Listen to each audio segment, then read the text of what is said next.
ఈ రోజు మనం ప్రముఖ ఆయుర్వేద వైద్య నిపుణురాలు doctor Hema Gudivada, chief consultant of SLP Ayurveda madam గారిని అడిగి ఆయుర్వేదం కోసం తెలుసుకుందాం. నమస్తే మేడం గారు, మీకోసం మీ పరిచయం చెప్పగలరా?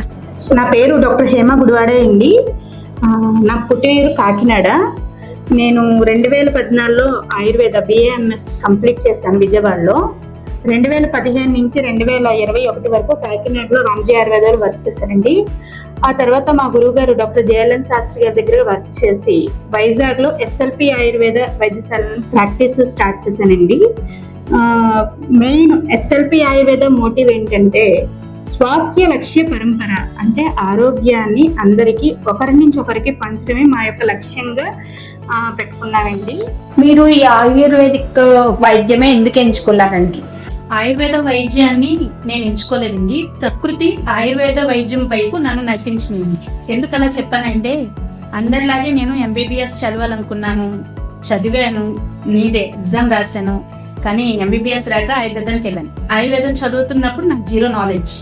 కానీ సెకండ్ ఇయర్ ఎప్పుడైతే చదివానో, సెకండ్ ఇయర్లో రోగ విజ్ఞానం ప్రకృతి విజ్ఞానం అనే చాప్టర్ బుక్ చదివాను. అప్పుడు నాకు ఆయుర్వేద వైద్యం మీద అవగాహన పెరిగింది. ఎందుకంటే నేను చదువుకుంటున్నప్పుడు చాలా ఇబ్బందులు పడ్డాను. ఎప్పుడైతే నేను అది చదివానో 3 విషయాలు నేర్చుకున్నాను. 1, ప్రజ్ఞాపరాధం చేయకూడదు, అంటే తెలిసి ఏ తప్పు చేయరాదు. నిదానం పరివర్తతే, మనం చేసే పని మనల్ని ఇబ్బంది పడుతుంది. ఆహారమే పరమౌషధం. ఈ 3 విషయాలు నేను నేర్చుకున్నాను కాబట్టి ఆయుర్వేద వైద్యం ఎంత గొప్పదో తెలుసుకున్నాను. అప్పటి నుంచి కూడా 2015 నేను పాస్అవుట్ అయ్యాను. అప్పటి నుంచి ఇప్పటికీ స్టిల్ ప్లెయిన్ ఆయుర్వేద వైద్యురాలుగానే నేను ప్రాక్టీస్ చేస్తున్నాను. నిత్య జీవితంలో మనం తప్పకుండా పాటించాల్సిన ఆ ఆయుర్వేద సూత్రాలు ఏవో మాకు కొంచెం తెలియజేస్తారని. ఓకే అండి. ఆరోగ్య సూత్రాలు అంటే దినచర్యను ప్రతిరోజు పాటించండి, ఋతుచర్యను మర్చిపోకండి, వేగాలను అస్సలు ఆపుకోకండి. దినచర్యను పాటించడం అంటే ప్రజెంట్ మన అందరి లైఫ్ స్టైల్ ఎలా ఉంది? చక్కగా 7 గంటలు వేస్తాం, 5 నిమిషాలు బ్రష్, 5 నిమిషాలు స్నానం, 10 నిమిషాలు బ్రేక్ఫాస్ట్, గబగబా తినేడు, గబగబా మొబైల్ చూసుకుని ఇన్స్టాగ్రామ్ ఫేస్బుక్ అని ట్రోల్ చేస్తూ ఉంటాం. అన్ని అయిపోయిన తర్వాత ఎప్పుడో రాత్రి 12 గంటల బట్టి నిద్రపోతాం. కానీ ఒకప్పుడు రాజుల కాలం నుంచి దినచర్య ఎలా ఉండదు తెలిసింది. బ్రహ్మ ముహూర్తంగా లెగమంటారు, 4:30కి నిద్ర లేవండి. నిద్ర లేచిన తర్వాత వేడి నీళ్లు, 1 గ్లాసుడు వేడి నీళ్లు కూర్చొని తాగండి. తాగిన తర్వాత కాలకృత్యాలు మల విసర్జనని కంప్లీట్ చేసుకోండి.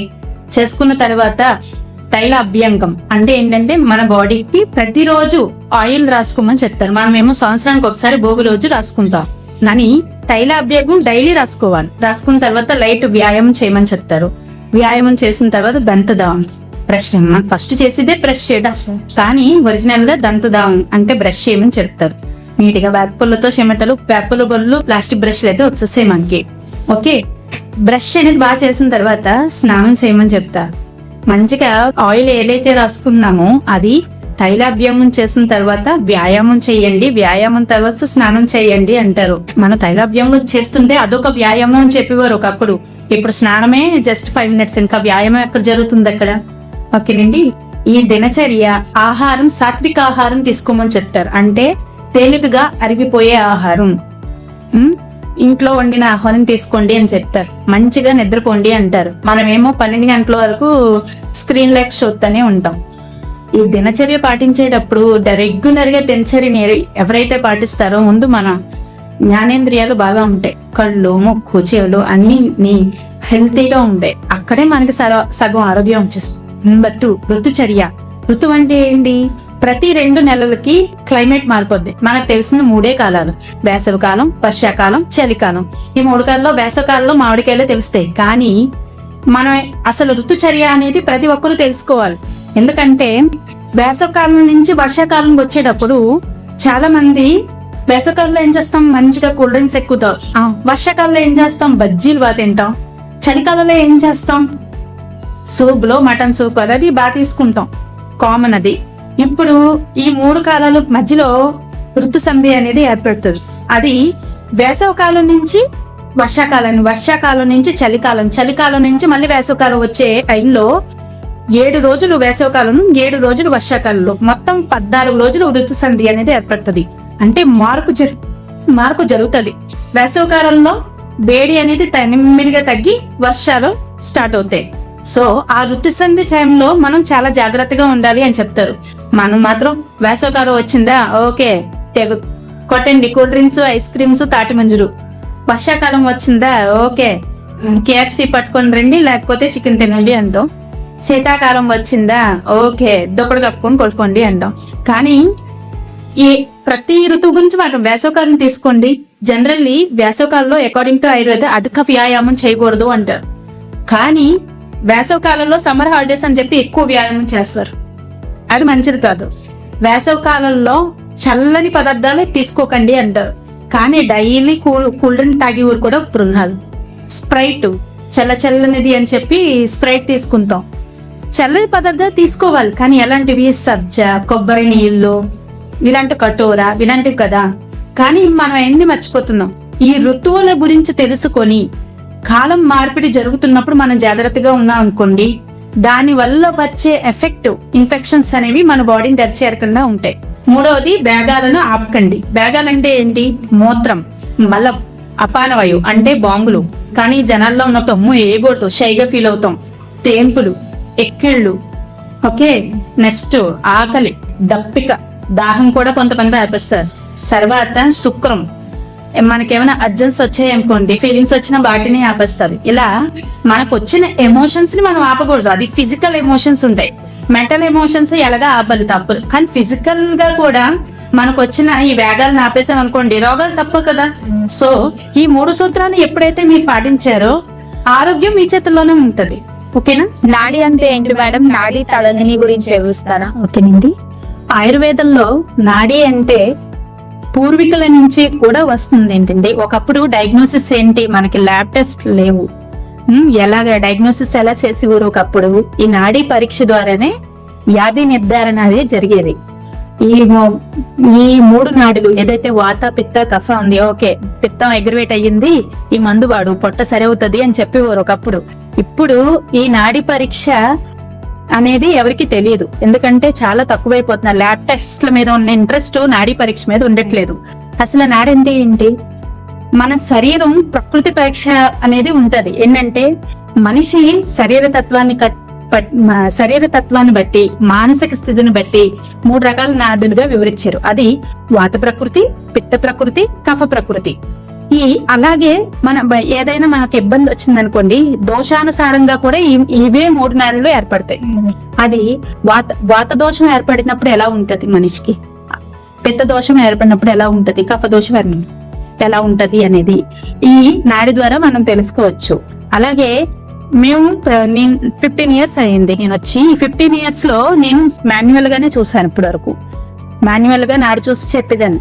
బట్ నవ్య డేస్ ఎంత తెలివైన అయిపోయారంటే, గ్యారంటీ ఏంటి, ప్రూఫ్ ఏది అని అడుగుతారు.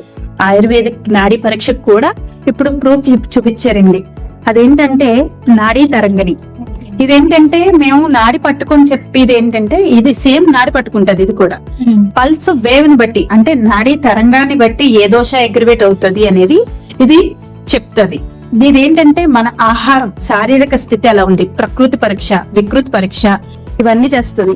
అష్టవిధ పరీక్షలు అంటారు. ఏంటంటే నాడి, మల, మూత్ర, జిహ్వ, కంట, ఈ అష్టవిధ పరీక్షలు కూడా చేస్తుంది.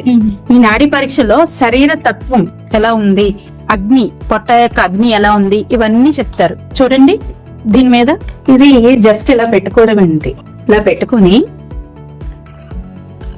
మనం దీని AI జనరేటెడ్ నాడీ తరంగిణి కాబట్టి మనం కంపల్సరీ ల్యాప్టాప్ అనేది యూజ్ చేయాలి. మీరు నాడి చూపించుకుంటారా? తప్పకుండా మేడం. స్పీడ్ గా నడుస్తారు madam. Soft skin, deep, medium, water తక్కువ తాగుతారుగా, మోషన్ స్మూత్, ఎక్సర్సైజ్ లో, మెమరీ లాంగరే. కోపం ఎక్కువ వస్తుందా, చిరాకు ఎక్కువ వస్తుందా మీకు? కోపమే వస్తుంది, చిరాకు తర్వాత. ఇర్రెగ్యులర్ స్లీప్, ట్రావెలింగ్ ఇష్టం, మోటాకిటివ్, స్వెట్ ఇర్రెగ్యులర్స్. ఇది ప్రకృతి పరీక్ష మేడం. ఇది జనరల్లీ మిమ్మల్ని అడిగి చేయాలి. ఆకలి తక్కువే కదా మీకు, తిండి తినరు. తినాలి మేడం, తింటేనే మీకు బాగుంటుంది. ఆయుర్వేదం మందులు సహజంగా ఎలా పనిచేస్తాయండి? ఆయుర్వేదం అంటే ఏంటండి? ప్రకృతి.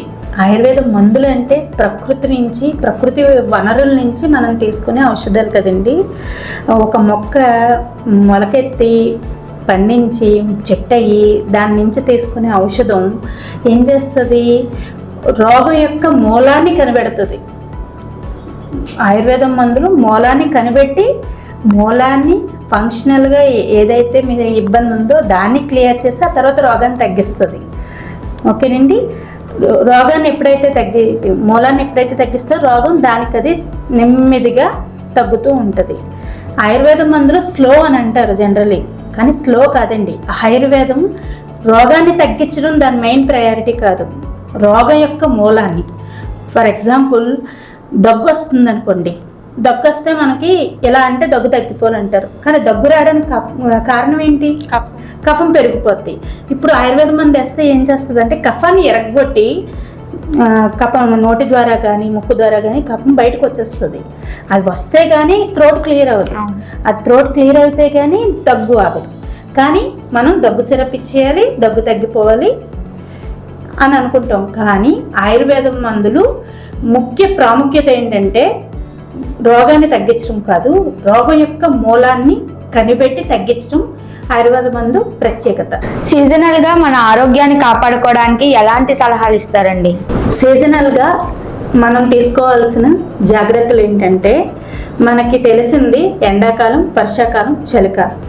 ఎండాకాలంలో పిత్తం బాగా పెరుగుతుంది, అంటే వేడి బాగా పెరుగుతుంది. దానికి తగ్గట్టు మన ఆహారం చలవ ఆహారం తీసుకోవాలి. మజ్జిగన్నం, సబ్జా గింజలు, కటోర, సుగంధి పాల ఇలాంటివి తీసుకుంటే ఆత్మారాముడు శాంతిస్తాడనమాట. అలా కాకుండా బజ్జీ ఇలాంటివి తీసుకున్నాం అనుకోండి, వేడి చేసేవి, విపరీతమైన వేడి పెరుగుతుంది. కొంతమందికి వేడి పెరగకపోగా రక్తం అశుద్ధంగా ఉంటుంది, అంటే ఇంప్యూరిటీస్ పెరిగిపోతాయి బాడీలో. పెరగడం వల్ల చాలా మందికి ఎండాకాలం నుంచి వర్షాకాలం వచ్చేసరికి చాలా మందికి దురదలు వచ్చేస్తాయి, దురదలు దద్దుర్లు వస్తాయి. కారణం ఏంటంటే వాళ్ళు తీసుకునే ఆహారం. వాళ్ళు సమ్మర్ కాబట్టి ఏ పకోడియో లేకపోతే ఏ బజ్జీయో ఏ పానీపూరియో తింటూ ఉంటారు. అలా తినడం వల్ల ఏంటంటే రక్తం అశుద్ధి ఏర్పడి ఇంప్యూరిటీస్ ఎక్కువైపోయి శరీరంలో ఇబ్బందులు ఏర్పడతాయి. దాని ప్రకారం మనం ఏంటంటే తేలికపాటి ఆహారం తీసుకోవాలి. సీజన్కి తగ్గట్టు వర్షాకాలంలో ఎంతవరకు తీసుకోవాలంటే మనం వేడి చేసే ఆహారం తీసుకోవాలి. చలికాలంలో దుప్పటి కప్పని పడుకోవాలి అని చెప్తారు. వర్షాకాలంలో ఫ్యాన్ డైరెక్ట్గా పడుకోకూడదు అని చెప్తారు. ఫర్ ఎగ్జాంపుల్ సైనసైటిస్ ఉందండి, ఒకసారి మనకి ఎఫెక్ట్ అయ్యింది. కారణం ఏంటి? సైనసైటిస్ ఎఫెక్ట్ అవ్వడానికి కారణం డైరెక్ట్గా ఫ్యాన్ డైరెక్ట్గా పడుకుంటాం, కూల్ డ్రింక్స్ నైట్ టైం తాగుతాం. అలాంటి వాళ్ళకి ఏంటంటే నాజిల్ బ్లాక్ అనేది ఏర్పడుతుంది, బ్రీతింగ్ ప్రాబ్లం వచ్చేస్తుంది. అక్కడ కఫం అనేది మనం తీసుకునే ఆహారం ఏమవుతుంది, కఫం బయటకు రాదు కొంతమందికి. ఆ కఫం బయటకు రాకపోవడం వల్ల మ్యాక్సిలరీ సైనస్ అంటే ఈ ఏరియాలో ఫ్లమ్ అనేది పెరిగిపోవడం వల్ల బయటకు రాకపోవడం వల్ల విపరీతమైన నొప్పి ఉంటుంది, నిద్ర పట్టదు, ఎక్కడికి వెళ్ళినా తగ్గదు. మనం అలోపతిలో దానికి ఏమంటామంటే డిఎన్ఎస్ సర్జరీ చేయాలి అని చెప్తారు. నాజిల్ బ్లాక్ ఏర్పడింది, అది క్లియర్ అవుతే కానీ మీకు ఫ్రీ అవ్వదు అని చెప్తారు. కానీ అవసరం లేదండి, మనం కొన్ని ప్రికాషన్స్ మెయింటైన్ చేయాలి. ఆ ప్రికాషన్స్ ఏంటంటే చలికి దూరంగా ఉండాలి, చెవిలో దూదులు పెట్టుకోవాలి, చల్లని ఆహారం తగ్గించాలి, వేడి నీళ్ళు పుక్కలించి ఊసేయాలి. ఇలాంటి చిన్న చిన్నవి మనం పాటించగలిగితే సైనసైటిస్ అనేది క్యూర్ అవుతుంది. దానికి తోడు ఆయుర్వేద పంచకర్మలో ది బెస్ట్ ట్రీట్మెంట్ నస్యకర్మ. ఈ నస్యకర్మ ట్రీట్మెంట్ తీసుకున్నారనుకోండి, సైనసైటిస్ ఫర్ సపోజ్ మీకు బాగా ఎక్కువైంది, ఆయుర్వేదిక్ డాక్టర్ని పంచకర్మ కోసం వచ్చారనుకోండి, చేయించుకున్న 7 days 14 days 7, 14, 21 ఇలా మూడు రకాలుగా ఉంటుంది. పేషెంట్ యొక్క ఇబ్బందిని బట్టి మేము 7 days 14 days చెప్తాం. అది చేయించుకున్న తర్వాత మళ్ళీ ఎప్పటికి వస్తుందో చూడాలి. ఆ నస్యకర్మ చేయించుకున్న తర్వాత మళ్ళీ రిటర్న్ రావడానికి చాలా నెలలు పట్టేస్తుంది. ఎందుకు పడుతుంది అంటే ఆ ట్రీట్మెంట్ జరుగుతున్న డ్యూరేషన్లోనే మేము బ్రెయిన్ వాష్ చేసేస్తాం. నువ్వు ఇలాంటి ఆహారం తీసుకోకూడదు, నువ్వు ఇలా ఉండాలి, సైనసైటిస్ అనేది రోగం కాదు, నువ్వు నీ ఆహార నియమాలు సరిగా లేకపోవడం వల్ల వచ్చింది, సో నువ్వు మారు, ఆటోమేటిక్గా నీకు ఇబ్బంది ఉండదు అని చెప్తాం. కానీ అది బయట చాలా పెద్ద ఇబ్బంది. దాన్ని మనం తగ్గించుకోగలిగితే ఆహార నియమాల ద్వారా మనం తగ్గించుకోగలం. ఎలాంటి రోగమైనా పర్వాలేదండి, సీజనల్గా వచ్చే ఇబ్బందులు తగ్గించుకోవడానికి పంచకర్మలో ది బెస్ట్ ఉంటుంది. ఫర్ సపోజ్ మార్చి ఏప్రిల్లో కఫం పెరుగుతుంది. కఫాన్ని తగ్గించుకోవడానికి ఏం చేయాలి? వమన కర్మ అంటారు. వాంతులు అంటారు కదా, జనరల్లీ వాంతులు అనేది ఒక రోగంగా ఫీల్ అవుతారు అందరూ. కానీ ఆయుర్వేద పంచకర్మలో వమన కర్మ అనేది స్పెషల్ ట్రీట్మెంట్ అనమాట. కఫాన్ని బయటకు తీసేస్తుంది. విపరీతమైన సపోజ్ సెప్టెంబర్ అక్టోబర్లో పిత్త ఎగ్రివేషన్ ఉంటుంది. పిత్తం అంటే వేడి, విపరీతమైన వేడి వల్ల లోపల దోషం ఏర్పడి చాలా రకాల ఇబ్బందులు వస్తుంది. ఆ టైంలో పంచకర్మలో విరేచన కర్మ చేయించుకోమని చెప్తారు. సీజనల్గా హెల్తీ పర్సన్ కూడా వీళ్ళు ఇవి వమన కర్మ విరేచన కర్మ చేయించుకుంటే చాలా బాగుంటుంది. ఓకేనండి. నెక్స్ట్ నవంబర్ డిసెంబర్లో వాతం ఎగ్రివేషన్ ఉంటుంది. దానివల్ల ఏంటంటే చాలా మందికి కీళ్ళ నొప్పులు వచ్చేస్తాయి. ఎక్కడికి ఏ కీళ్ళు చూసినా నొప్పులు అంటారు, జాయింట్ పెయిన్స్ అంటారు. దాన్ని తప్పించుకోవడానికి ఏంటంటే వస్తి కర్మ చేస్తారు. నార్మల్ హెల్తీ పర్సన్ కూడా ఆరోగ్యంగా ఉండాలంటే ఋతుచర్యను అనుసరిస్తూ ఈ పంచకర్మ థెరపీస్ చేయించుకుంటే ఆరోగ్యం చాలా బాగుంటుంది. మళ్ళీ మనం ఇబ్బందికి లోనవ్వకుండా ఉంటాం. హెల్తీ పర్సన్, అన్హెల్తీ పర్సన్ అనుకోండి ఆ ఇబ్బందులు తగ్గుతాయి. అదే హెల్తీ పర్సన్ అనుకోండి మళ్ళీ ఆ ఇబ్బంది రాకుండా చూసుకుంటాం. ఎందుకు? ఎలా? రోగ నిరోధక శక్తి మెయింటైన్ చేసుకుంటాం. ఓకేనండి. అధిక రక్తపోటు, షుగర్ ఉన్న వాళ్ళకి ఎలాంటి లైఫ్ స్టైల్ అవసరం మేడం? అసలు రక్తపోటు అంటే ఏంటి? బీపీ ఎందుకు వస్తుంది? మన ఒత్తిడితో కలిగిన లైఫ్ స్టైల్ అంటే మన శారీరక ఒత్తిడి కానివ్వండి, మానసిక ఒత్తిడి, సామాజిక ఒత్తిడి కానివ్వండి, విపరీతమైన ప్రెజరు మనకి మైండ్ అండ్ బాడీ మీద ఉందనుకోండి, ఈ బ్లడ్ ప్రెజర్ అనేది ఆటోమేటిక్గా పెరిగిపోద్ది. ఎందుకు పెరుగుతుంది? రక్తనాళాల్లో ఈ ప్రెజర్, ఈ ఒత్తిడి ఏదైతే ఉందో, శారీరక మానసిక సామాజిక ఒత్తిడి ఏదైతే ఉందో అది వెళ్ళి దేని మీద పడుతుంది? రక్తనాళాల మీద పడుతుంది. రక్త నాళాల మీద పడడం వల్ల ఏమవుతుంది? రక్త ప్రసరణ స్లోగా అవుతుంది. గుండెకి పంపింగ్ జరుగుతున్నప్పుడు దానికి ఇవ్వాల్సిన రక్త ప్రసరణ సరిగా ఇవ్వకపోవడం వల్ల ఈ బ్లడ్ ప్రెషర్ పెరుగుతుంది. అందువల్ల రక్తపోటు పెరుగుతుంది. సో మనం క్వశ్చన్లోనే ఆన్సర్ ఉంది. రక్తపోటు పెరగడానికి శారీరక ఒత్తిడి తగ్గించుకోవాలి, మానసిక ఒత్తిడి తగ్గించుకోవాలి, సామాజిక ఒత్తిడి తగ్గించుకోవాలి. ఓకేనండి. శారీరక ఒత్తిడి ఎలా తగ్గించుకోవాలి? సాత్వికమైన ఆహారం తీసుకోవాలి, ప్రోటీన్ ఫుడ్ ఎక్కువ తీసుకుంటే సరిపోద్ది.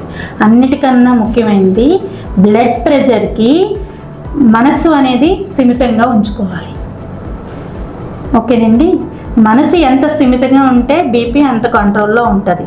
మనకి మనసులో కోపం, చిరాకు, ద్వేషం అనేది ఎక్కువ ఉన్నాయనుకోండి ఆటోమేటిక్గా బీపీ పెరిగిపోద్ది. ఓకేనండి. బీపీ తగ్గించడానికి ఒక ట్యాబ్లెట్ వేస్తాం, బీపీ తగ్గిపోద్ది, మన పని మనం చేసుకోవచ్చు అనుకుంటాం. కానీ చాలా ఇప్పుడు నవ్వేడేస్ 90% ఆఫ్ పీపుల్కి బీపీ రావడానికి కారణం మనసు సరిగా లేకపోవడం వల్ల. బీపీ కాంప్లికేషన్స్ ట్యాబ్లెట్ వాడుతున్నా సరే మన లైఫ్ స్టైల్ని మార్చుకోకపోవడం వల్ల బీపీ కాంప్లికేషన్స్ ఏంటి? బ్రెయిన్ స్ట్రోక్ కానివ్వండి, హార్ట్ స్ట్రోక్ కానీ ఇవన్నీ ఎందుకు వస్తున్నాయి? మన మనసుని మన ఆధీనంలో లేకుండా పక్క వాళ్ళకి అప్పచెప్పడం వల్ల ఈ బీపీ అనేది పెరుగుతుంది. దానివల్ల కాంప్లికేషన్స్ ఎక్కువ అవుతున్నాయి. సో ఈ బీపీని తగ్గించుకోవాలంటే ఆహారంతో పాటు మనసుని మన కంట్రోల్లో ఉంచుకోవాలి. ఇంకా షుగర్ అంటారా? బీపీకి ఆపోజిట్ ఏంటి? షుగరు తిండి వల్ల వస్తుంది.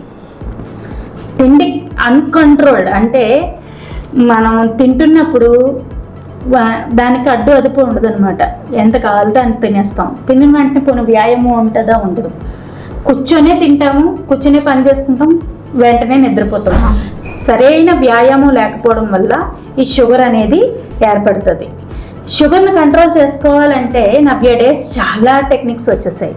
కానీ ఒకటండి, మీరు తిన్న ఆహారాన్ని కొంచెం కొంచెం తీసుకుంటే సరిపోతుంది. పూర్తిగా స్వీట్స్ ఎక్కువ తినడం వల్ల వస్తుంది అంటారు, లేకపోతే కార్బోహైడ్రేట్స్ ఎక్కువ తినడం వల్ల వస్తుంది అంటారు. అలా కాకుండా మనం తిన్న ఆహారం ఒకేసారి కాకుండా కొంచెం కొంచెం తినండి, అప్పుడు షుగర్ కంట్రోల్లో ఉంటుంది. ఎలాంటి రోగానికైనా, బీపీ, షుగరు, ఎలాంటి రోగానికైనా ఆహారమే కంట్రోల్ చేయాలి తప్ప కొత్త మందులు కానీ కొత్త టెక్నిక్స్ కానీ వాడనవసరం లేదు. ప్రస్తుత కాలంలో అమ్మాయిలకి రెగ్యులర్ పీరియడ్స్ రావట్లేదు మేడం, అది ఏ ప్రాబ్లం వల్ల రావట్లేదు అనేది మాకు కొంచెం ఎక్స్ప్లెయిన్ చేస్తారా? ఓకే. ప్రస్తుత కాలంలో అమ్మాయిలకి ఇర్రెగ్యులర్ పీరియడ్స్ అనేవి బాగా ఎక్కువైపోయాయి కదండి. కారణం ఏంటి? నేను ముందు ఒక మాట చెప్పారు కదండి, నిదానం పరివర్తతే, ప్రజ్ఞాపరాధం చెయ్యరాదు, ఆహారమే పరమౌషధని. మిగతా ఏ రోగానికన్నా మనం ఏదో ఒక రీజన్ ఎదుక్కోవచ్చు, కానీ ఈ అమ్మాయిలకు వచ్చే ఇబ్బందులకు మాత్రం ఈ 3 మెయిన్ పర్టికులర్ ఏంటంటే నిదానం పరివర్తతే, మనం చేసే పని మనల్ని ఇబ్బంది పెడుతుంది. ఇప్పుడు అమ్మాయిలు ఏం చేస్తున్నారు, ఇర్రెగ్యులర్ పీరియడ్స్ రాకముందు వాళ్ళకి ఇష్టమైన ఆహారాలు ఏంటి? Panipuri, noodles, Manchuria, bajji. వాళ్ళకి ఇష్టమైన వ్యాయామం ఏంటి? కూర్చోవడం, స్మార్ట్ ఫోన్ చెక్ చేయడం. వాళ్ళకి కష్టమైన పని ఏంటి? వ్యాయామం సరిగా చేయకపోవడం. ఓకేనండి. చాలామంది పిల్లలు ఏంటంటే పీరియడ్స్ రాకపోతే మా డేట్ రావడానికి మందులు అడుగుతున్నారు. నా దగ్గరికి పేషెంట్స్ వస్తారు, అమ్మాయిలు 2 నెలలు ఆగిపోయింది లేకపోతే సంవత్సరం ఆగిపోయింది వస్తుంది. నేను పర్టికులర్గా ఒకటే చెప్పేస్తాను, అమ్మ రెగ్యులర్ పీరియడ్ రావడానికి మందులు అడుగుతున్నావా, హెల్త్ ఇబ్బందిని తగ్గించుకోవడానికి అడుగుతున్నావా? లేదండి పీసీఓడి ఉంది కదా దాన్ని క్లియర్ చేసుకోవడం. మరి పీసీఓడి తగ్గాలంటే ఏం చేయాలి? ముందు మనం మారాలి. శరీరంలో ఉన్న ఇబ్బంది తగ్గాలంటే ముందు మన లైఫ్ స్టైల్ మారాలి, మన మైండ్ మారాలి. నీ కోసం నువ్వు ఆలోచించాలంటే ఎలా ఆలోచిస్తున్నారంటే బ్యూటీ మీద, హెయిర్ మీద ఆలోచిస్తున్నారు. కానీ అన్నిటికన్నా ముందు ఆడవాళ్ళకి పొట్ట అనేది, గర్భసంచి అనేది చాలా ఇంపార్టెంట్. ఈ నీటి బుడగలు కానీ లేకపోతే ఫైబ్రాయిడ్లు కానీ రావడానికి కారణం అంటే ముందు దాన్ని పట్టించుకోవడం మానేస్తున్నాం.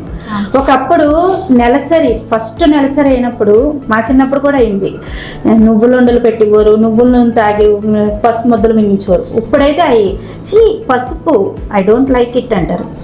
ఓకేనండి.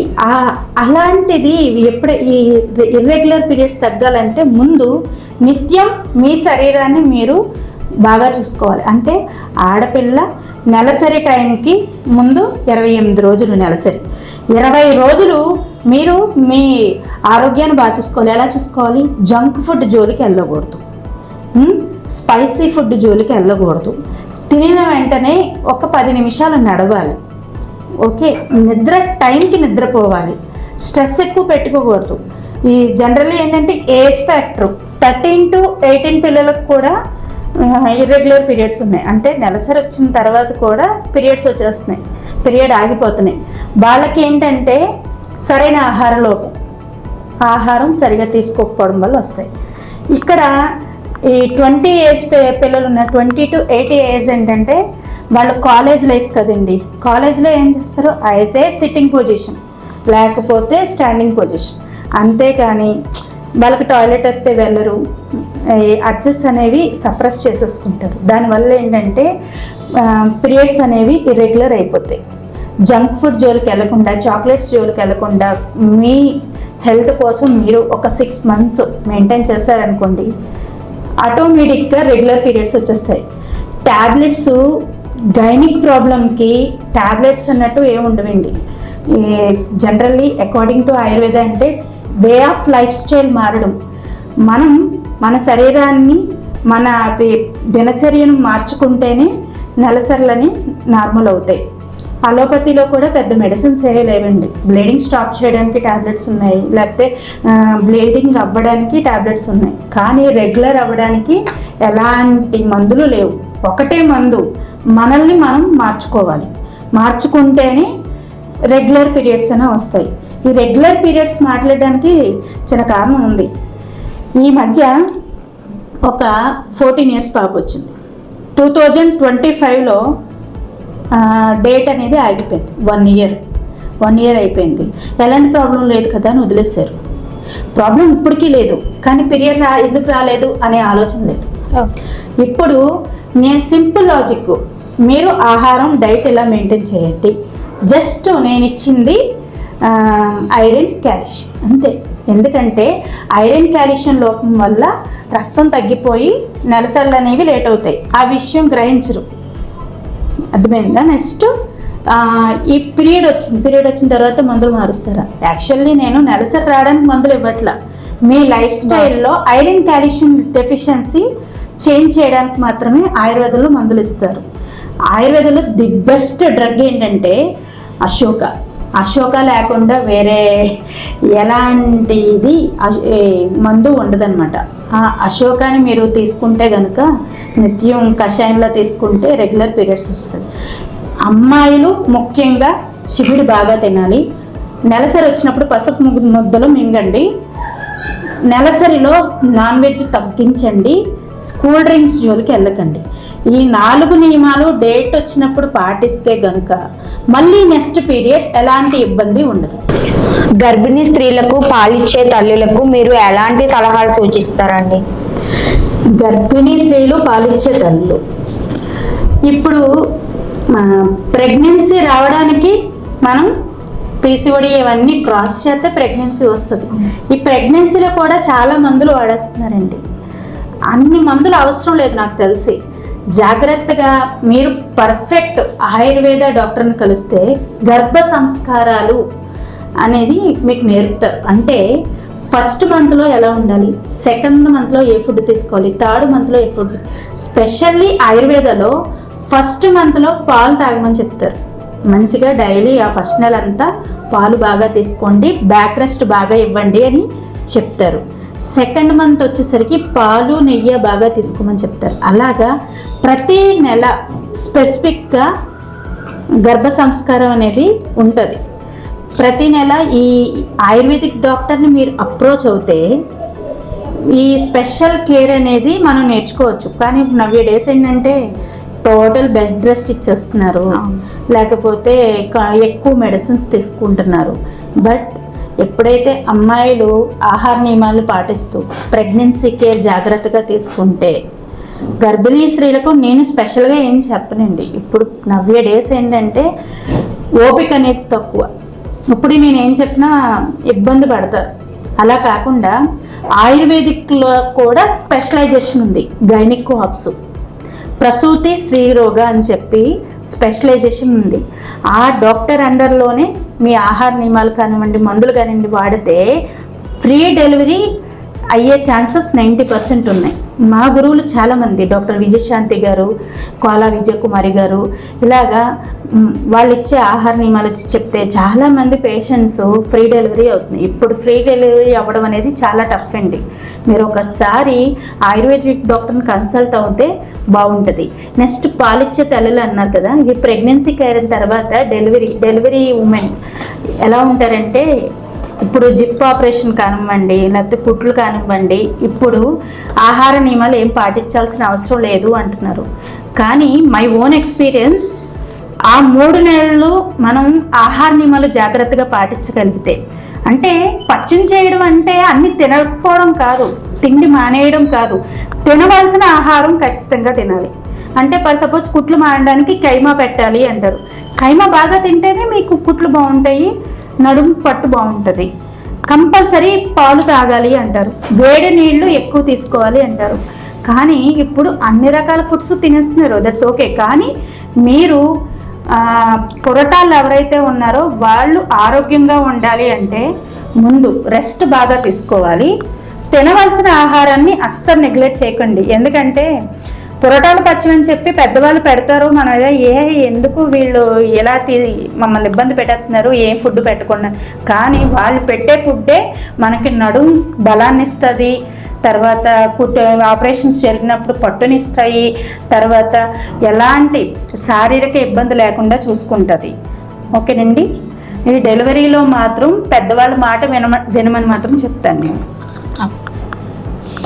స్ట్రెస్ డిప్రెషన్ తగ్గడానికి మీరు ఎటువంటి రెమెడీస్ చెప్తారండి? స్ట్రెస్ పెరుగుతున్నప్పుడు మనం చేయాల్సింది మంచిగా నిద్రపోవాలండి.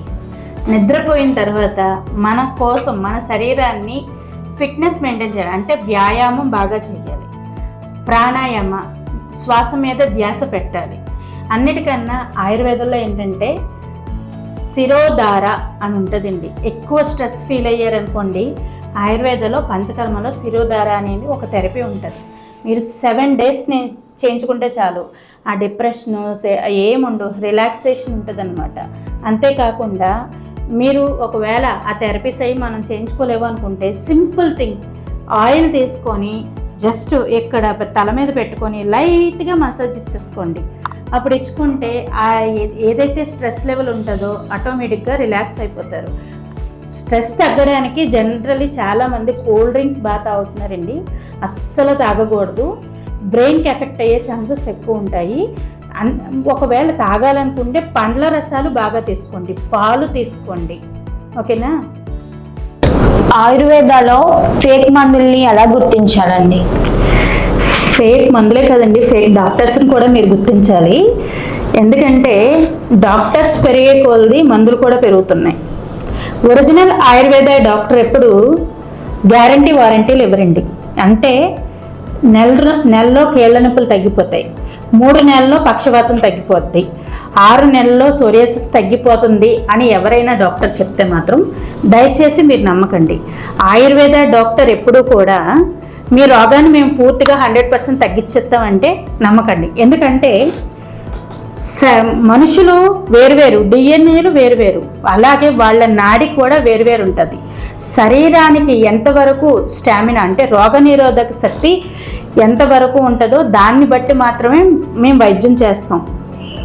ఒక పర్సన్కి సైనసైటిస్ నేను 1 weekలో తగ్గించేస్తాను, కానీ ఇంకో పర్సన్కి 21 days పడుతుంది. కారణం రెసిస్టెంట్ పవర్ అనేది ఉండదు. కాబట్టి ఏ రోగమైనా సరే ఆయుర్వేద వైద్యుడు గ్యారంటీ వారంటీలు ఇవ్వరండి, ఇస్తే మీరు నమ్మొద్దు.